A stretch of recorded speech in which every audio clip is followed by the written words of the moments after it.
প্রবাসী রহস্যজনক মৃত্যু, বিচার দাবিতে থানা ঘেরাও। সৌদি আরবে দালাল চক্রের মাধ্যমে গিয়ে রহস্যজনক মৃত্যুর শিকার হওয়া প্রবাসী শাহাদত হোসেনের মৃত্যুর সুষ্ঠু তদন্ত, জড়িতদের গ্রেপ্তার এবং দৃষ্টান্তমূলক শাস্তির দাবিতে বগুড়ার ধুনট থানা ঘেরাও করে বিক্ষোভ ও অবস্থান কর্মসূচি পালন করেছেন নিহতের স্বজন ও এলাকাবাসী। বৃহস্পতিবার ৬ আগস্ট সকাল ১০টার দিকে ধুনট থানার প্রধান ফটকের সামনে প্রায় ২ ঘণ্টাব্যাপী এ কর্মসূচি পালন করেন বিক্ষোভকারীরা। নিহতের পরিবার ও স্থানীয় সূত্র জানায়, উপজেলার জোরশিমুল গ্রামের হতদরিদ্র দিনমজুর জামাল আকন্দের ছেলে শাহাদত হোসেন প্রায় ৬ মাস আগে স্থানীয় ২ আদম ব্যবসায়ী মাহমুদুল ও আরিফুলের মাধ্যমে সৌদি আরবে যান। পরিবারের অভিযোগ, বিদেশে পাঠানোর আগে ভালো চাকরি ও উচ্চ বেতনের প্রতিশ্রুতি দেওয়া হলেও সেখানে গিয়ে তিনি প্রতিশ্রুত কাজ পাননি।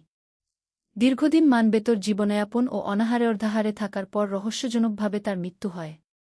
প্রায় ১ সপ্তাহ আগে পরিবারের কাছে শাহাদতের মৃত্যুর খবর পৌঁছায়। নানা প্রক্রিয়া শেষে বুধবার রাতে তার মরদেহ দেশে এনে গ্রামের বাড়িতে পৌঁছানো হয়। বৃহস্পতিবার সকালে মরদেহ দাফন শেষে ক্ষোভে ফেটে পড়েন স্বজন ও এলাকাবাসী। জোরশিমুল গ্রাম থেকে একটি বিক্ষোভ মিছিল বের হয়ে প্রায় ৭ কিলোমিটার পথ অতিক্রম করে ধুনট থানার সামনে গিয়ে শেষ হয়। সেখানে ১.৫ শতাধিক নারী-পুরুষ থানা ঘেরাও করে বিক্ষোভ, প্রতিবাদ সমাবেশ ও অবস্থান কর্মসূচি পালন করেন।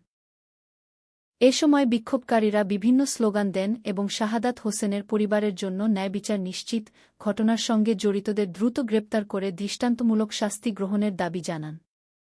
ধুনট থানার ভারপ্রাপ্ত কর্মকর্তা ওসি আতিকুল ইসলাম বলেন, বিক্ষোভকারীদের সঙ্গে কথা বলে পরিস্থিতি শান্ত করা হয়েছে।